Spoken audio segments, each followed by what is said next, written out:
এবার কোয়ান্টিটিভ রিসার্চের কি মেথড,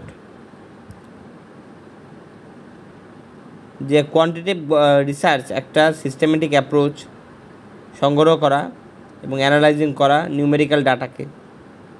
এটা মাঝে মধ্যে উত্তর করে সেসব প্রশ্নের যে সম্পর্ক নিয়ে, ডিফারেন্সেস নিয়ে অথবা ট্রেন্ডস নিয়ে, প্রবণতা নিয়ে। এখানে কয়েকটা কি মেথডসের কথা উল্লেখ করা হচ্ছে। প্রথমত সার্ভেজ এবং কোশ্চেনার। এর উদ্দেশ্য হলো ডাটা গ্যাদার করা একটা বড় সংখ্যক মানুষের কাছ থেকে। মেথডস হচ্ছে online survey, paper based questionnaire অথবা ফেস টু ফেস ইন্টারভিউ। আর ডাটা সাধারণত একটা ক্লোজ এন্ডেড প্রশ্ন, যের সাথে নিউমেরিক্যাল রেসপন্স থাকে। 2 নাম্বার হলো এক্সপেরিমেন্ট। এর উদ্দেশ্য কি, যে একটা প্রতিষ্ঠা করা কজ অ্যান্ড ইফেক্ট সম্পর্ক ভ্যারিয়েবলসের ভেতরে। এর পদ্ধতি কি, ম্যানিপুলেটিং করা স্বাধীন ভ্যারিয়েবলগুলোকে অবজার্ভ করতে তাদের ইম্প্যাক্ট ডিপেন্ডেন্ট ভ্যারিয়েবলসের উপরে। এটার একটু বিশ্লেষণ করা দরকার। যে মনে করো তুমি টেস্টিং করতেছো একটা নতুন ফার্টিলাইজার প্লান্টসের উপরে। এখানে ইন্ডিপেন্ডেন্ট ভ্যারিয়েবল কী হবে, সেই ফার্টিলাইজার যা তুমি ব্যবহার করতেছো তুমি এটা পরিবর্তন করছো। ডিপেন্ডেন্ট ভ্যারিয়েবল কী হবে, এই প্লান্টসের গ্রোথ। তুমি অবজার্ভিং করতেছো কীভাবে এটা পরিবর্তন হচ্ছে এই ফার্টিলাইজারের কারণে। তুমি ম্যানিপুলেটিং করতেছো ফার্টিলাইজারকে, ইন্ডিপেন্ডেন্ট ভ্যারিয়েবলকে, এবং দেখতেছো কীভাবে এটা অ্যাফেক্ট করতেছে প্লান্ট গ্রোথের ক্ষেত্রে ডিপেন্ডেন্ট ভ্যারিয়েবলকে। এটা একটা সাধারণ এক্সাম্পল এই এক্সপেরিমেন্টের। পরের আরও আগের প্রসঙ্গে আসে ডাটা হলো একটা নিউমেরিক্যাল মেজারমেন্ট এই ফলাফলের। 3 নাম্বার হচ্ছে অবজারভেশনের উদ্দেশ্য হলো যে কোনো বিহেভিয়ার অথবা ঘটনাকে রেকর্ড করা। এর মেথডস কি, যে স্ট্রাকচার্ড অবজারভেশনস সাথে পূর্বনির্ধারিত ক্যাটাগরি অথবা আনস্ট্রাকচার্ড অবজারভেশনস। এটাকে একটু ব্যাখ্যা করা দরকার। আচ্ছা, এটা স্ট্রাকচার্ড অবজারভেশন কি, এটা হলো পূর্বনির্ধারিত ক্যাটাগরি। যে তুমি একটা তালিকা করবা বিশেষ জিনিসের যা তুমি মানে দেখতে চাও, যেমন বিহেভিয়ার, অ্যাকশান বা ঘটনা। উদাহরণ, যে দেখলে যে বাচ্চারা প্লেগ্রাউন্ডে খেলছে এবং নোটিং ডাউন করলে কতবার তারা শেয়ার করে, ফাইট করে অথবা একা একা খেলে। আর আনস্ট্রাকচার্ড অবজারভেশন কি, যে কোনো স্পেসিফিক ক্যাটাগরি নাই, তুমি অবজার্ভ করতেছো কোনো রকম পরিকল্পনা এবং রাইট ডাউন ছাড়া যে কি তুমি দেখো। এক্সাম্পল, তুমি মানুষকে দেখলে কফি শপের মধ্যে এবং রাইটিং ডাউন করলে কোনো কিছু ইন্টারেস্টিং তুমি দেখো, তাদের কথোপকথন, পোশাক অথবা ইমোশনস, এইগুলো সহজ ভাষায় বলতে গেলে। এরপরে ডাটায় আসি, অবজারভেশনের ডাটায়, সেখানে নিউমেরিক্যাল কাউন্টস অথবা রেটিং থাকে ব্যবহারের। 4 নাম্বার হলো কন্টেন্ট অ্যানালাইসিস। এর উদ্দেশ্য কি, যে অ্যানালাইজ করে লিখিত অথবা ভিজুয়াল ম্যাটেরিয়ালকে। মেথড কি, যে কোডিং এবং ক্যাটাগরাইজিং করে কন্টেন্ট তাদের প্রি-ডিফাইন্ড থিম ব্যবহার করে। এটাকে একটু ব্যাখ্যা করা যাক।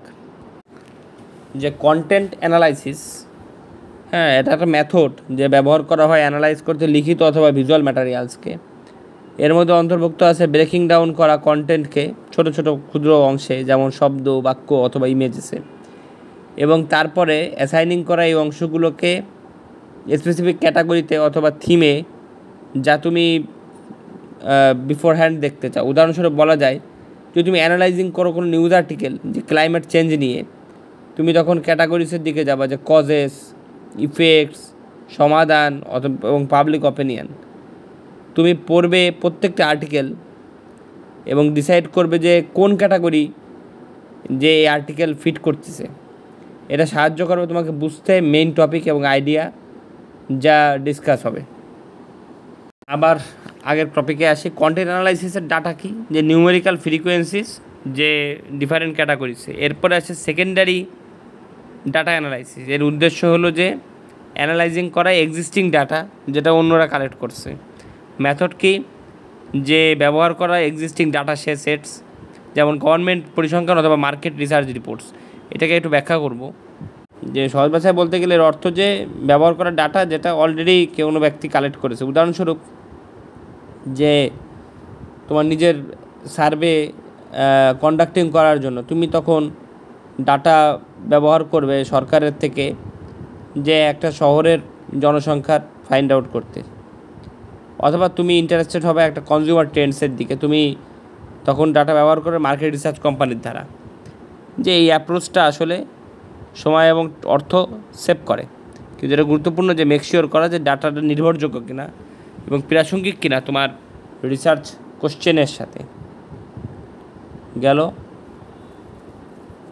এরপরে আসে data, secondary data analysis data, যেখানে হলো নিউমেরিক্যাল ডাটা বিভিন্ন রকম সোর্স থেকে। এবার কোরিলেশন স্টাডি এর উদ্দেশ্য কী? এক্সামাইন করা ভ্যারিয়েবলসের মধ্যে সম্পর্ককে। এর মেথড কি? যে ক্যালকুলেটিং করা কোরিলেশন কোএফিসিয়েন্টস, যে মেজার করা স্ট্রেংথ এবং ডিরেকশান একটা রিলেশনশিপের। এটাকে একটু ব্যাখ্যা করা যাক। আচ্ছা, প্রথমত হলো যে কোরিলেশন কোএফিসিয়েন্টস কি। এটা হলো যে একটা লাইকে নাম্বার যা বলবে যে কতটা ক্লোজলি দুটো জিনিস রিলেটেড হয়। উদাহরণস্বরূপ যদি তুমি চাও জানতে যে how much ice cream sales related টেম্পারেচারের সাথে, তখন আমরা একটা কোরিলেশন কোএফিসিয়েন্ট ব্যবহার করতে পারি। স্ট্রেংথ মানে হলো কতটা স্ট্রং রিলেশনশিপ ইজ। একটা হাই নাম্বার বলতে বোঝায় স্ট্রং রিলেশনশিপ, যেখানে একটা লো নাম্বার বলতে বোঝায় দুর্বল রিলেশনশিপ। ডিরেকশান বলতে বোঝায় যে যেখানে রিলেশনশিপ একটা ইতিবাচক অথবা নেতিবাচক। একটা পজিটিভ রিলেশনশিপ মিন্স যে সেখানে একটা জিনিস যাবে আরেকটা জিনিস সেভাবে যাবে, যেমন মনে করো আইসক্রিম বিক্রি এবং টেম্পারেচার। আর নেগেটিভ রিলেশনশিপ বলতে বোঝায় যে যেখানে একটি জিনিস যাবে, একটা জিনিস গোজ আপ উপরে যাবে, একটা জিনিস নিচে নেমে যাবে, যেমন নাম্বার অফ পিপল কোট পড়বে এবং এই যে তাপমাত্রা এর উপর ডিপেন্ড করে। তাই ক্ষুদ্রার্থে পড়তে গেলে কোরিলেশন কোএফিসিয়েন্টস আমাদের বুঝতে সাহায্য করে যে কতটা দুটো জিনিস সম্পর্কিত এবং তাদের সম্পর্কটা কি ইতিবাচক নাকি নেতিবাচক। এবার আগের প্রসঙ্গে আসি। কোরিলেশন স্টাডিজের ডাটা সেটা হলো নিউমেরিক্যাল মেজারমেন্ট দুই অথবা ততোধিক ভ্যারিয়েবলসের মধ্যে। 7 নম্বর হলো কোয়াসি এক্সপেরিমেন্টাল ডিজাইন, যে সেখানে উদ্দেশ্য কী? যে পারপাস হলো যে স্টাডি করা কজ এবং ইফেক্ট সম্পর্ক এমন একটা পরিস্থিতি যেখানে র্যান্ডম অ্যাসাইনমেন্ট পসিবল না। এটাকে একটু ব্যাখ্যা করার প্রয়োজন আছে বলে আমি মনে করি।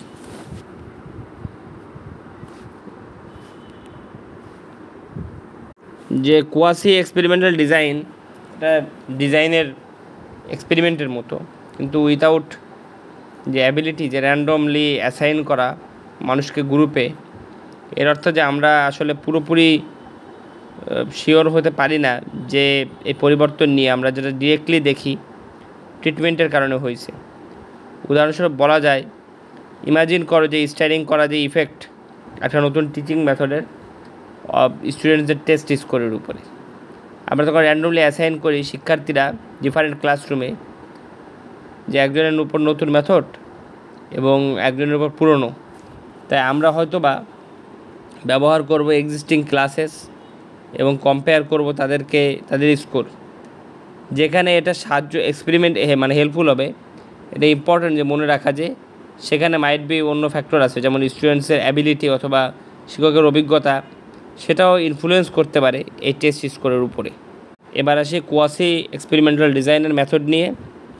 সেটা আসলে মানে এক্সিস্টিং গ্রুপ অথবা প্রি অ্যাসাইন কন্ডিশনের উপর নির্ধারণ করে মানে এটা ঠিক করা হয়। এটার আর একটু ব্যাখ্যা করা দরকার।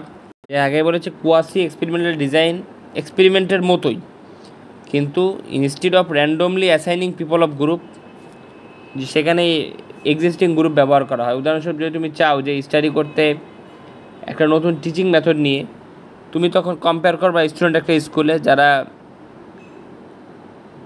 যারা অলরেডি ব্যবহার করেছে শিক্ষার্থীদের সেই স্কুলে দ্যাট ডাজেন্ট। এটা কারণ তুমি পারবে না র্যান্ডমলি অ্যাসাইন করতে শিক্ষার্থীদের ডিফারেন্ট স্কুলে।